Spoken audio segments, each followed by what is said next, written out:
نحمده ونصلي ونسلم على رسوله الكريم اما بعد فاعوذ بالله من الشيطان الرجيم بسم الله الرحمن الرحيم ومن كفر فلا يحزنك كفره إلينا مرجعهم فننبئهم بما عملوا إن الله عليم بذات الصدور نمتعهم قليلا ثم نضطرهم إلى عذاب غليظ۔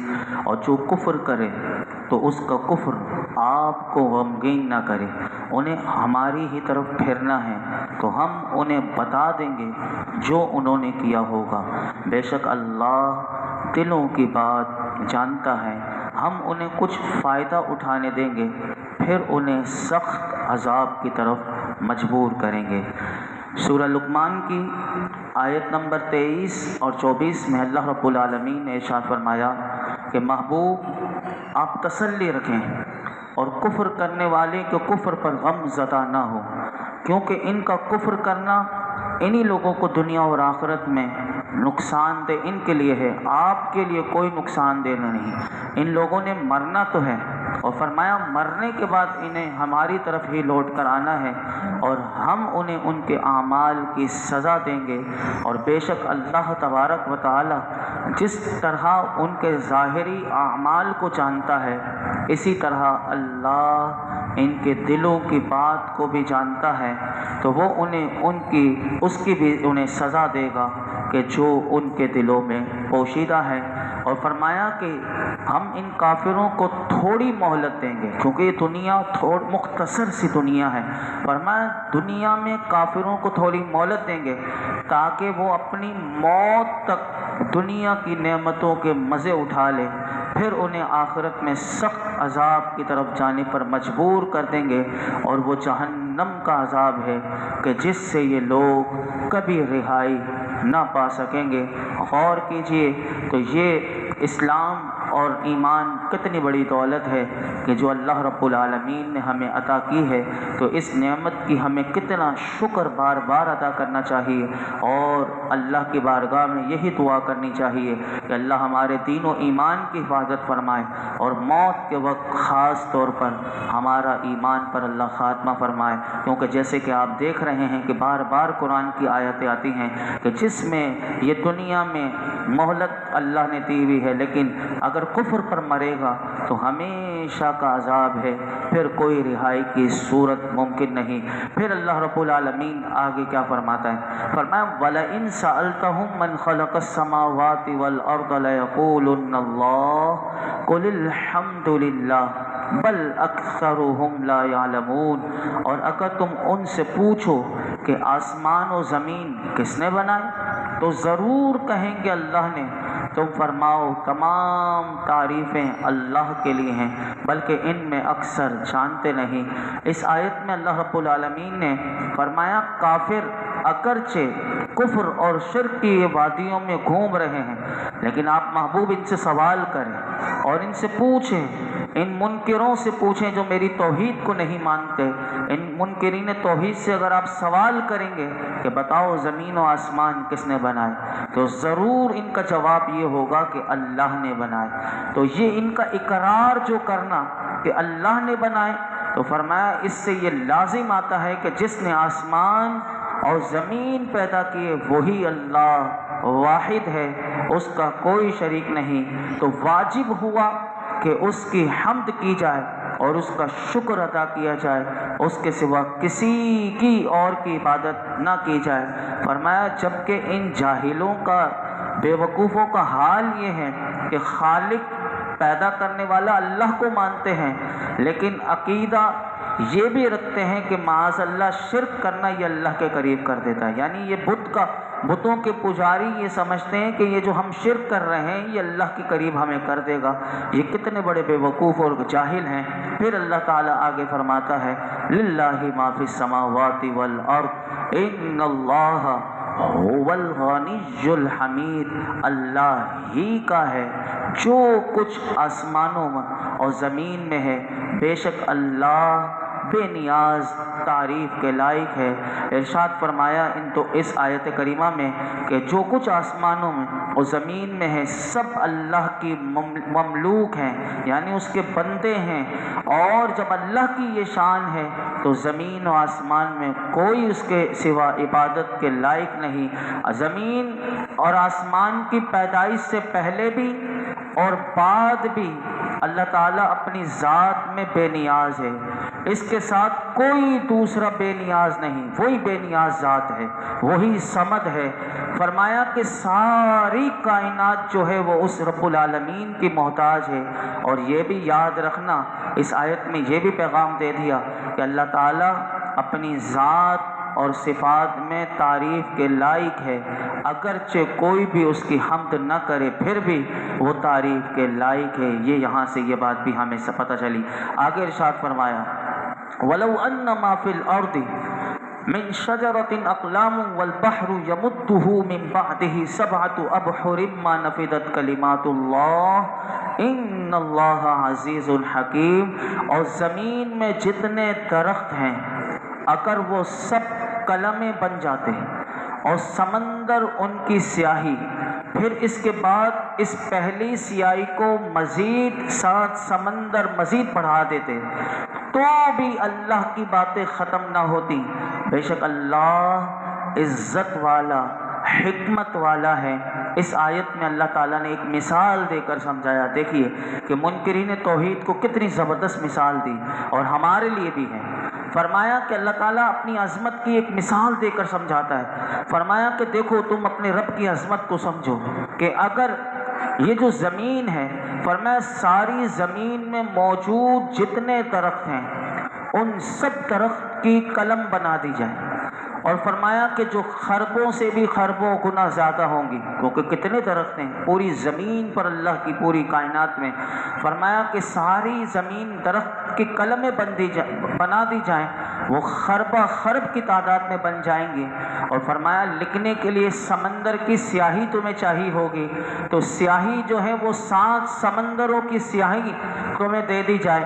فرمایا ان قلموں اور سیاہی کے ذریعے تم اللہ کی عظمت، مثلاً اس کا علم، اس کی قدرت، اس کی صفات کو اگر لکھا جائے تو فرمایا سارے قلم اور سمندر ختم ہو جائیں، لیکن اللہ کی عظمت کے کلمات ختم نہ ہو، کیونکہ 7 سمندر ہو یا کروڑوں سمندر ہو، جتنے بھی ہو، بہرحال وہ محدود ہیں اور ان کی کوئی نہ کوئی انتہا ہے، اور اللہ رب العالمین کی عظمت کی کوئی انتہا نہیں۔ تو فرمایا متناہی محدود کی غیر متناہی غیر محدود کے ساتھ احاطہ یہ ممکن ہی نہیں۔ یہاں پر یہ بات بھی بتا دی گئی۔ اس آیت کے بارے میں شان نزول کیا ہے یہ تو آپ نے سمجھ لیا کہ اللہ تعالیٰ نے اپنی عظمت کی مثال دے کر سمجھایا۔ اب اس کا شان نزول کے بارے میں مفسرین فرماتے ہیں مختلف اقوال ہیں، لیکن 2 قول میں آپ کے سامنے رکھتا ہوں۔ ایک تو یہ ہے کہ یہودیوں نے قریش سے جا کر کہا تھا، اب یہ یہودی کوئی نہ کوئی حرکت یہ کرتے رہتے تھے، بار بار یہ کرتے تھے، تو انہوں نے قریش سے جا کر کہا کہ جاؤ رسول اللہ سے اس طرح کا کلام کرو، کہ پھر یہ اللہ نے یہ آیت کریمہ نازل کر دی۔ دوسرا شان نزول اس کے بارے میں قول یہ ملتا ہے کہ جب نبی اکرم صلی اللہ علیہ وسلم ہجرت کر کے مدینہ طیبہ تشریف لائے تو یہودیوں کے علماء نے حضور کی بارگاہ میں حاضر ہو کر کہا کہ ہم نے سنا ہے کہ آپ فرماتے ہیں قرآن میں ہے وَمَا أُوتِيتُم مِّنَ الْعِلْمِ إِلَّا قَلِيلًا، یعنی تمہیں تھوڑا علم دیا گیا، تو اس سے مراد آپ لوگ ہیں یا ہم لوگ ہیں؟ یعنی یہودی کہنے لگے یا رسول اللہ آپ ہیں یا ہم لوگ ہیں؟ تو میرے آقا نے فرمایا ہم سب مراد ہیں، کہ جس کو بھی علم دیا گیا وہ تھوڑا علم دیا گیا۔ تو پھر وہ آگے سے حضور کی بارگاہ میں یہ عرض کرنے لگے، وہ کہنے لگے کیا آپ کی کتاب میں یہ نہیں ہے کہ ہمیں توریت دی گئی اور اس میں ہر چیز کا علم ہے؟ تو نبی اکرم صلی اللہ علیہ وسلم نے ارشاد فرمایا ہر چیز کا علم بھی اللہ کے سامنے قلیل ہے، یعنی تھوڑا ہے، اور تمہیں تو اللہ نے اتنا علم دیا ہے کہ اگر تم اس پر عمل کرو گے تو نفع پاؤ گے۔ انہوں نے کہا کیسے؟ آپ کیسے یہ خیال فرماتے ہیں؟ حالانکہ آپ کا قول تو یہ ہے کہ جسے حکمت دی گئی اسے خیر کثیر دی گئی۔ تو پھر فرمایا یہ قلیل علم اور خیر کثیر یہ کس طرح جمع ہو سکتے ہیں؟ تو اس پر اللہ رب العالمین نے یہ آیت کریمہ نازل کی اور جواب دیا جو تم سوال کر رہے ہو، یعنی تم یہ کہنا چاہتے ہو خیر کثیر اور علم قلیل یہ دونوں کس طرح جمع ہو سکتے ہیں؟ تو پھر اللہ نے اس کا جواب اس آیت میں دیا کہ زمین میں جتنے درخت ہیں اگر وہ سب قلم بن جائیں اور سمندر ان کی سیاہی، پھر اس کے بعد اس پہلی سیاہی کو 7 سمندر مزید بڑھا دیتے تو بھی اللہ کی باتیں ختم نہ ہوتی، تو پتہ چلا کہ جو تمہیں علم دیا گیا وہ تھوڑا ہے اور اس کی کوئی نہ کوئی حد ہے، لیکن اللہ کے علم کی، اللہ کی قدرت کی، اللہ کی صفات کی کوئی حد نہیں، کیونکہ وہ غیر متناہی ہے اور انسانوں کو جو کچھ ملا وہ متناہی ہے۔ تو یہاں سے یہ بات بھی ہمیں سمجھ میں آئی۔ آگے ارشاد فرمایا ما خلقکم ولا بعثکم الا کنفس واحدہ ان اللہ سمیع بصیر، تم سب کا پیدا کرنا اور قیامت میں اٹھانا ایسا ہی ہے جیسا ایک جان کا، بے شک اللہ سننے والا دیکھنے والا ہے۔ اسی آیت کا مختصر خلاصہ بیان کر کے میں اپنی گفتگو سمیٹتا ہوں۔ اس آیت کا شان نزول پہلے سن لیجئے۔ اس آیت کا شان نزول یہ ہے، ابی بن خلف، یہ رئیس المنافقین جو تھا، بہت بڑا کافر، اور کفار مکہ کی ایک جماعت نے نبی اکرم صلی اللہ علیہ وسلم کی بارگاہ میں آئے اور آ کر انہوں نے یہ کہا کہ بے شک اللہ تعالیٰ نے مختلف مراحل سے گزار کر ہمیں پیدا فرمایا، اور یہ قرآن میں ہے کہ جیسے ہم پہلے نطفہ تھے، نطفہ کی شکل میں تھے، پھر جمع ہوا خون بنے، پھر گوشت کا ٹکڑا بنے، پھر ہماری ہڈیاں بنی اور اعضاء وغیرہ بنے۔ تخلیق کے ان مراحل کو جاننے کے باوجود آپ یہ کہتے ہیں کہ ہم سب کو ایک لمحے میں قیامت کے دن نئے سرے سے پیدا کر کے اٹھایا جائے گا، تو یہ کیسے ہو سکتا ہے؟ اس پر اللہ رب العالمین نے یہ آیت کریمہ نازل کی اور فرمایا کہ یہاں یہ جو تم نے سوال کیا ہے کہ جب دنیا میں جو تمہیں پیدا کیا جاتا ہے ایک مراحل سے گزار کر پیدا کیا جاتا ہے، تو جس طرح نطفے سے خون، خون سے پھر وہ گوشت، اعضاء وغیرہ یہ سارا سب کچھ بنتا ہے، فرمایا یہ میری حکمت ہے، یہ نہ سمجھنا کہ میری مجبوری ہے، یہ اللہ کی ایک حکمت ہے، مجبوری نہ سمجھنا کہ دنیا میں یہ پورے پروسیس سے گزار کر میں پیدا کرتا ہوں۔ فرمایا کہ اور جو قیامت کے دن ایک لمحے میں کن فرماؤں گا جب سب جمع ہو جائیں گے، فرمایا وہاں میری قدرت کاملہ کا اظہار ہوگا۔ تو فرمایا کہ غائب کو حاضر پر قیاس نہ کرو۔ اب اس آیت کو سمجھیں۔ اس آیت میں اللہ نے یہ فرمایا کہ اپنے قدرت اور علم کے کمال کو اللہ نے بیان کر کے فرمایا کہ اے منکرو جو قیامت کے منکر ہو، سنو کہ قیامت کے دن دوبارہ زندہ کرنے سے متعلق تم یہ سمجھتے ہو کہ جیسے دنیا میں 9 مہینے پیٹ میں رہ کر اتنے عرصے کے بعد پروسیس سے آتا ہے دنیا میں، تو قیامت کے دن بھی جب بلایا جائے گا تو اتنا لمبا عرصہ ہوگا۔ تو فرمایا نہیں، اہل مکہ تم سب کو پیدا کرنا، قیامت کے دن دوبارہ زندہ کرنا اللہ کے لیے ایسے جیسے ایک جان کو پیدا کرنا۔ تم پوری کائنات جو حضرت آدم سے لے کر قیامت تک، فرمایا تم سب کو پیدا کرنا اللہ کے لیے ایسے جیسے ایک جان کو پیدا کرنا، اور اللہ پر کچھ دشوار نہیں، کیونکہ اس کی قدرت تو یہاں تک ہے کہ اگر وہ کن فرما کر سب کو پیدا کر دے، بے شک سن لو کہ اللہ تمہارے اقوال کو سننے والا، تمہارے افعال کو دیکھنے والا ہے، وہ تمہیں تمہاری باتوں کا اور تمہارے اعمال کا قیامت کے دن بدلہ دے گا۔ تو یہاں سے ہمیں یہ بات بھی سمجھ میں آ گئی کہ رب العالمین کی کیا کیا عظمتیں ہیں۔ آج پورا بیان ہی اللہ کی عظمت پر ہم نے سماعت کیا۔